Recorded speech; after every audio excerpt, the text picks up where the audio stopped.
बिस्मिल्लाहिर्रहमानिर्रहीम। अस्सलाम वालेकुम नाज़रीन, मैं हूँ फैयाज़ राजा और आप देख रहे हैं आपका अपना यूट्यूब चैनल। दोस्तों, वफाकी हुकूमत इस्लामाबाद और रावलपिंडी से मजदूर सहाफ़ी के ज़राए से ख़बरें, मालूमात और उन पर फिर हमारा तज्ज़िया और तबसरा। आज की इस वक्त की सबसे बड़ी और लेटेस्ट डेवलपमेंट, ज़रा ये दावा कर रहे हैं कि पाकिस्तान के कप्तान इमरान खान साहब को जिला वतन करने का फ़ैसला कर लिया गया है। ऐसी सूरत में कि अगर इमरान खान साहब डील या NRO साइन नहीं करते, क्या ये जिला वतनी ज़बरदस्ती होगी, मुल्क बदरी होगी? क्या इमरान खान साहब इसके ऊपर राज़ी होंगे? तरीक़ाकार और मामला क्या होगा? माजी में भी इस हवाले से कोशिशें हो चुकी, लेकिन इस मरतबा ये मामला मुख्तलिफ इसलिए है कि इस बात का दावा KPK हुकूमत के करीबी ज़राए की जानिब से भी किया जा रहा है कि इस किस्म का फ़ैसला किया गया है, जिसके लिए हमारे तक पैगाम भी पहुंचाया गया और हमें कहा गया कि आखिरी SOS कॉल के तौर पर इमरान खान साहब को राज़ी करें और मनाएं। जिसके जवाब में हमने ये कहा कि इमरान खान साहब से मुलाकातों पर 10 दिन हो गए, पाबंदी है। कौम ने इमरान खान साहब का पैगाम नहीं सुना, कौम जानना चाहती है इमरान खान कहाँ हैं। 5 अगस्त को इमरान खान साहब का आखिरी पैगाम पाकिस्तानी कौम के नाम आया था। पुरस्रार खेल आज़म स्वाति साहब का क्या है?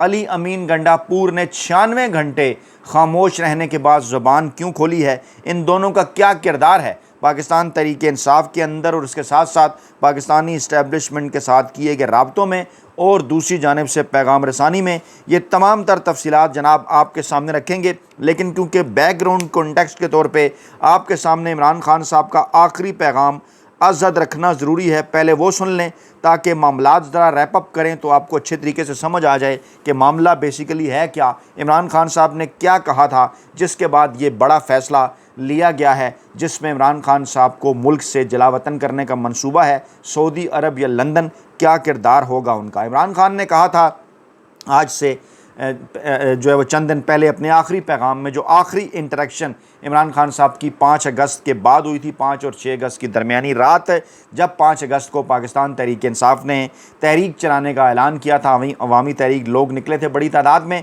इमरान खान साहब ने क्या कहा था, क्योंकि इस मामले का बराह रास्त ताल्लुक़ है इस बड़े फ़ैसले के साथ जो कि ताकतवर हलकों की जानिब से इमरान खान साहब की जलावतनी के हवाले से किया गया है। इमरान खान साहब ने कहा था, जुल्म और जबर के बदतरीन दौर में 5 अगस्त की काल पर पाकिस्तानी कौम का बड़ी तादाद में निकल कर एहतजाज रिकॉर्ड करवाना न सिर्फ काबिल तारीफ़ है, बल्कि मुल्क पर छाई जुल्म की अंधेरी रात में तुलुए सहर की नवीद है। इमरान खान साहब का एक एक लफ्ज़ आपने गौर से सुनना है, बोर नहीं आपने होना। कुछ लोग कहते हैं कि रिपीट होती हैं चीज़ें, तो जनाब क्या इमरान खान साहब बार बार जो पैगाम पहुँचाते हैं आप तक, क्या उस पैगाम को आप तक पहुँचाना इस मज़दूर सहाफ़ी का फ़र्ज़ नहीं? इमरान खान साहब ने कहा कि मुल्क पर जो है वो ये जो छाई जुल्म की अंधेरी रात है, इसमें ये तुलुए सहर की नवीद है। जैसे अवाम निकले, अवाम ने जैसे तमाम तरफ फस्तैयत के बावजूद सड़कों पर निकल कर अपने आइनी हकूक़ के लिए एहतजाज रिकॉर्ड कराया, वो काबिल तहसीन है। मैं बिलखसूस पंजाब की आवाम को खराज तहसीन पेश करता हूँ, जिन्होंने छापों और गिरफ्तारियों के बावजूद खौफ के सब बुतों को तोड़ दिया। सिंध, बलोचिस्तान, गिलगित बल्तिस्तान, आज़ाद कश्मीर, पंजाब और खैबर पख्तूनख्वा की आवाम ने जिस तादाद में जो है वो मुल्कगीर एहतजाज में शामिल वो हुए, वो शाबाश के मुस्तहक हैं।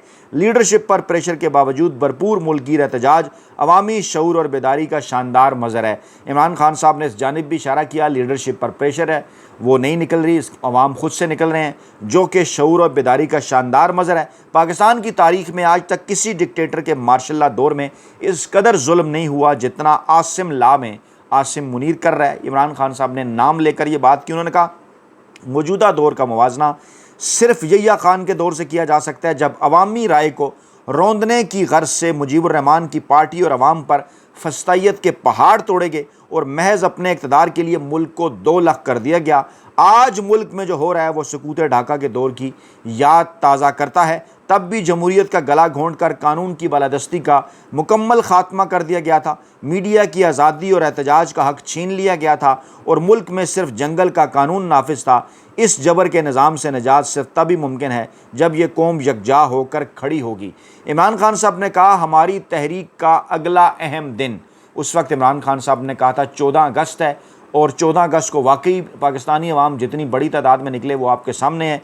लीडरशिप ने इस हवाले से कोई रोल प्ले नहीं किया उन्होंने तो कुछ और कह दिया कि जनाब इस दिन तो एहतजाज नहीं होगा, तहरीक नहीं चलेगी। लेकिन इमरान खान साहब ने कहा था कि हमारी तहरीक का अगला दिन 14 अगस्त है। ये वो दिन है जब हमारे आबा अजदाद ने कुर्बानियाँ देकर अंग्रेज़ों से आज तो आज़ादी हासिल कर ली थी, लेकिन कौम आज तक हकीकी आज़ादी से महरूम है। इस मुल्क में जब तक आइन और कानून की बहाली नहीं होगी, आज़ादी नहीं मिलेगी। 14 अगस्त को वतन अज़ीज़ में जारी फस्तैयत के ख़िलाफ़ पूरी कौम एक मरतबा फिर भरपूर अंदाज में बाहर निकले। फिर कौम निकली, उन्होंने हक़ अदा कर दिया। इमरान खान साहब के इस पैगाम पर लब्बैक कहकर इमरान खान ने कहा था हमें इस माफिया से आज़ादी लेना होगी, और आज़ादी लेना तभी मुमकिन होता है जब कोई कौम कुर्बानी देने को तैयार होती है। मैं ख़ुद अपनी कौम की खातिर जेल में बदतरीन हालात काट रहा हूँ। यहाँ मौजूद कैदी भी एतराफ़ करते हैं कि ऐसा सलूक तो किसी आम कैदी के साथ भी नहीं होता जैसा कि मेरे साथ किया जा रहा है। मुझे तोड़ने की नाकाम कोशिश में मेरी अहलिया बुशरा बेगम को भी बदतरीन हालात में रखा जा रहा है। यहाँ पर मैं रुकूंगा और आपको बताऊंगा, चंद दिन पहले सीनियर एंकर मोहम्मद मालिक साहब ने ये इंकशाफ किया था कि इमरान खान साहब को इब्तदाई चंद दिनों के अंदर तंगो तारीख कोठड़ी के अंदर रखा गया। ख्याल ये था कि इमरान खान साहब एक ऐसी बीमारी या ऐसे खौफ का शिकार है, फोबिया का शिकार हैं कि तंगो तारीख जगह पर रहने में उनका दम घुटेगा। यानी खुदा न खास्ता ये इमरान खान साहब की जान के भी दर पे थे, लेकिन इमरान खान साहब इनसे टूटे नहीं। इमरान खान ने कहा कि मैं फिर भी आइन और कानून की बालादस्ती और जमहूरियत की बहाली के लिए कुर्बानी दे रहा हूँ। हकीकी आज़ादी हासिल करने के लिए हम सबको मिलकर कुर्बानी देना होगी। मैं इस डाकू डफर अलायंस के आगे कभी नहीं झुकूंगा। ये इमरान खान साहब ने साफ इनकार कर दिया, जिसके बाद बात का फैसला किया गया कि ये शख्स तो मान ही नहीं रहा, ना KPK की किसी जेल के अंदर जाने को तैयार है, ना कोई रिहाई लेने को तैयार है डील करके, ना ये इमरान खान बनी गाला में नज़रबंदी लेने को तैयार है, ना ही इसे मुल्क बदर किया जा सकता है। तो फिर क्या ज़बरदस्ती जला वतन करने का ही ऑप्शन है उनके पास? इसके ऊपर बात हुई। इमरान खान ने कहा मैं इस डाकू डफर अलायंस के आगे कभी नहीं झुकूंगा और आसिम ला को कभी तस्लीम नहीं करूंगा। मुझे सारी ज़िंदगी में जेल में रहना पड़े, इसके लिए तैयार हूँ। और इमरान खान ने कहा याद रखें कि बहादुर कौमों को दुनिया की कोई ताकत शिकस्त नहीं दे सकती। तमाम पाकिस्तानी जेल जाने का खौफ अपने दिल से निकाल दें। मेरा तहरीक इंसाफ के ज़िम्मेदारान को भी खुसूसी पैगाम है कि अपने दिलों से जेल का डर निकाल कर लोगों की क़यादत करें और जमहूर की आवाज़ पर लब्बैक कहते हुए क़यादत फराहम करें। यहाँ पर अली अमीन गंडापुर साहब और जो आज़म सवाती साहब का खेल है वो मैं अभी आपके सामने रखता हूँ। इमरान खान साहब क्या कह रहे हैं और वो क्या बात कर रहे हैं। खैबर पख्तूनख्वा में ऑपरेशन सिर्फ और सिर्फ तहरीक इंसाफ को कमज़ोर करने के लिए हो रहा है।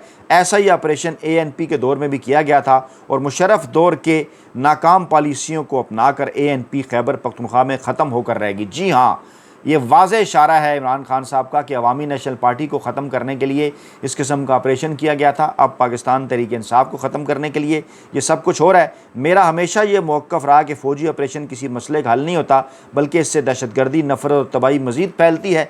कबायली इलाकों में कोई नया ऑपरेशन हरगिज़ नहीं होना चाहिए। वहाँ के मसाइल का हल मकामी और अवाम के मुंतखब नुमाइंदों की बातचीत ही से मुमकिन होगा। सिर्फ अफ़गानिस्तान से रद्द-ए-अमल की उम्मीद में अफ़गान महाजिरीन को जिस बेदर्दी से बेदखल किया गया वो भी अफसोसनाक है। अफ़गानिस्तान से कोई रद्द-ए-अमल नहीं आया तो अपने ही लोगों पर बंदूक उठाकर हालात ख़राब करने की अफसोसनाक कोशिश जारी है।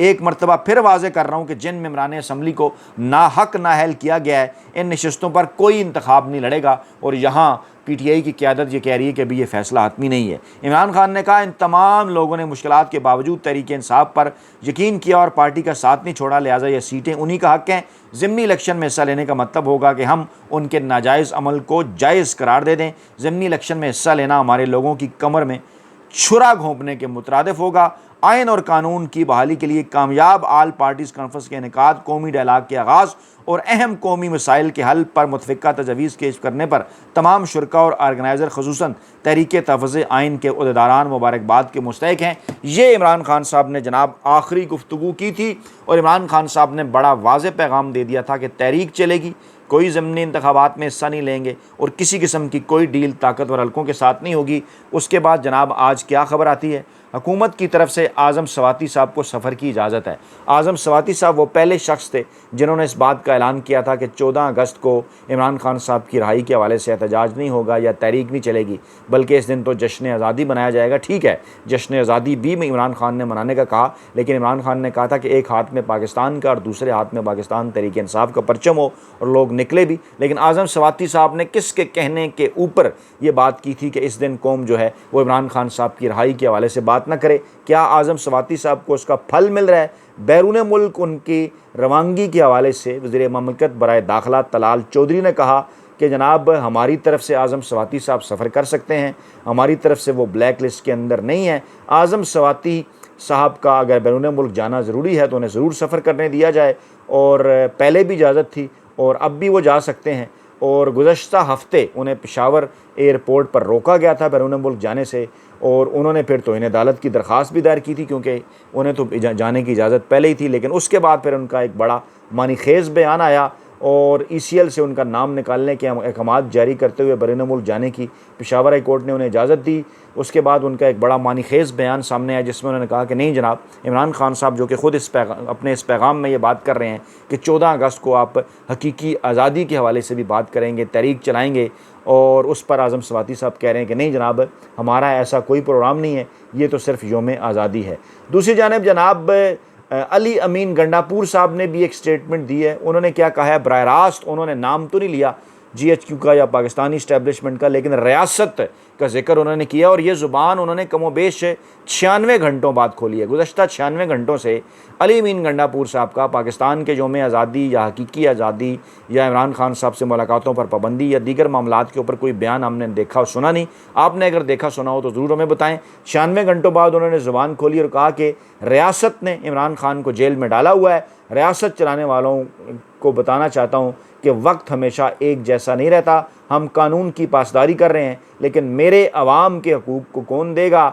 और रियासत ने इमरान खान और कई लीडर्स को जेल में डाला है और हमने तो बर्दाश्त कर लिया है। वक्त एक जैसा नहीं रहता, आप बर्दाश्त नहीं कर पाओगे। इमरान खान ने जब भी एहतजाज की कॉल दी है, हमने अपना एहतजाज रिकॉर्ड करवाया है। हम सियासत करते हैं, हमें बगावत के ऊपर मजबूर ना किया जाए। ये बात अली अमीन गंडापुर साहब ने कर तो दी कि हम सियासत करते हैं, हमें बगावत के ऊपर मजबूर ना किया जाए, लेकिन अभी तक उन्होंने जिस किस्म की सियासी तहरीक चलाई, जिस तरह से वो पहुँचते रहे KPK से इस्लामाबाद हो, रावलपिंडी हो या लाहौर हो और फिर वापस जाते रहे, उसके ऊपर कई सवालिया निशानात हैं। लेकिन बहरहाल कहा यह जा रहा है कि अली अमीन गंडापुर इस मौके के ऊपर कि जब उनके करीबी हल्के KPK हुकूमत के करीबी हल्के ये दावा कर रहे हैं कि जनाब इमरान खान साहब की जलावतनी का मनसूबा बनाया गया है, उन्हें सऊदी अरब या लंदन जो है वो जलावतन किया जा सकता है, इस मामले को यहीं पर रोकने में, आगे बढ़ाने में या कोई हल निकालने में अली अमीन गंडापुर ही किरदार अदा कर सकते हैं, क्योंकि वो ताकतवर हलकों के साथ राब्ते में है। लेकिन सवाल यह है कि क्या उनकी इमरान खान साहब से मुलाकात एलानिया तौर पर होने दी जाएगी या नहीं, या उससे पहले की तरह उनके नुमाइंदे या फिर ताकतवर हलकों के नुमाइंदे बैरिस्टर सैफ साहब इमरान खान साहब से मुलाकात करेंगे जो गैर एलानिया होगी, लोग देख लेंगे, लेकिन उसके बाद वो मीडिया से किसी किस्म की गुफ्तगू नहीं करेंगे, बग़ैर गुफ्तगू किए रवाना हो जाएंगे और उसके बाद फिर सब अच्छा की रिपोर्ट देंगे। क्योंकि लोग सवाल कर रहे हैं कि जनाब 5 अगस्त के बाद हमने इमरान खान साहब को कोई पैगाम नहीं देखा सुना, इमरान खान साहब से मुलाकातें हुए भी 10 दिन गुजर गए और इस हफ़्ते चाहे मंगल का दिन था, जुमेरात का दिन था, इमरान खान साहब से मुलाकात नहीं करवाई गई। आज जुम्मा है, आज छुट्टी दे दी गई थी, हफ्ता इतवार को भी छुट्टी है। उसके बाद 18 तारीख आ जाएगी, 19 अगस्त को सुप्रीम कोर्ट ऑफ पाकिस्तान में अहम तरीन मामले की समात है। 18 अगस्त वो डेड लाइन है जो आलमी इस्टेब्लिशमेंट की जानिब से दी गई थी कि आप इमरान खान साहब से जल्द अज जल्द अपने मामलात को और ताल्लुकात को बेहतर बनाएं, जिसके लिए कहा यह जा रहा है कि 2 राय हैं कि एक तो ये कि इमरान खान साहब से 18 अगस्त तक कोई ज़ोर ज़बरदस्ती डील हासिल कर ली जाए,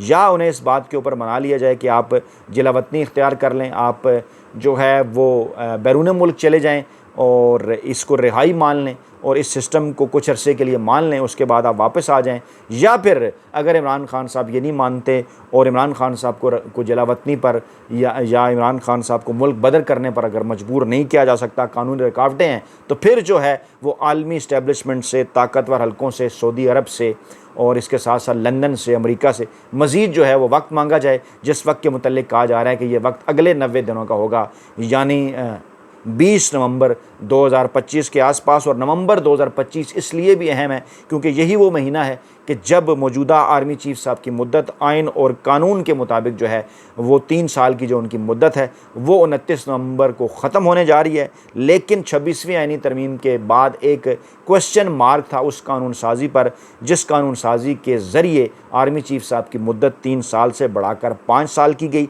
और अब ये कहा जा रहा है कि नवंबर का महीना इम्पॉर्टेंट इसलिए है कि नवाज़ शरीफ साहब हों या फिर नवाज शरीफ साहब का ग्रुप हो पार्टी के अंदर, वो ये बात कर रहा है पार्टी की सफ़ों के अंदर के मौजूदा आर्मी चीफ साहब को नवंबर 2025 में घर जाना चाहिए, नए आर्मी चीफ साहब की तैनाती होनी चाहिए और उससे पहले पाकिस्तान की सियासी जमातें, पाकिस्तान तहरीक इंसाफ समेत पीपल्स पार्टी, उनको एतमाद में लेकर नवाज शरीफ साहब जो हैं जो है अपना वोट को इज़्ज़त दो का जो नारा है वो हासिल करना चाहते हैं। लेकिन यार दोस्तों का कहना है इसमें काफ़ी देर हो चुकी है। अपना बहुत ख्याल रखिएगा, तो हमें याद रखिएगा। नई वीडियो के साथ जल्द हाजिर होंगे। अल्लाह ने के बाद।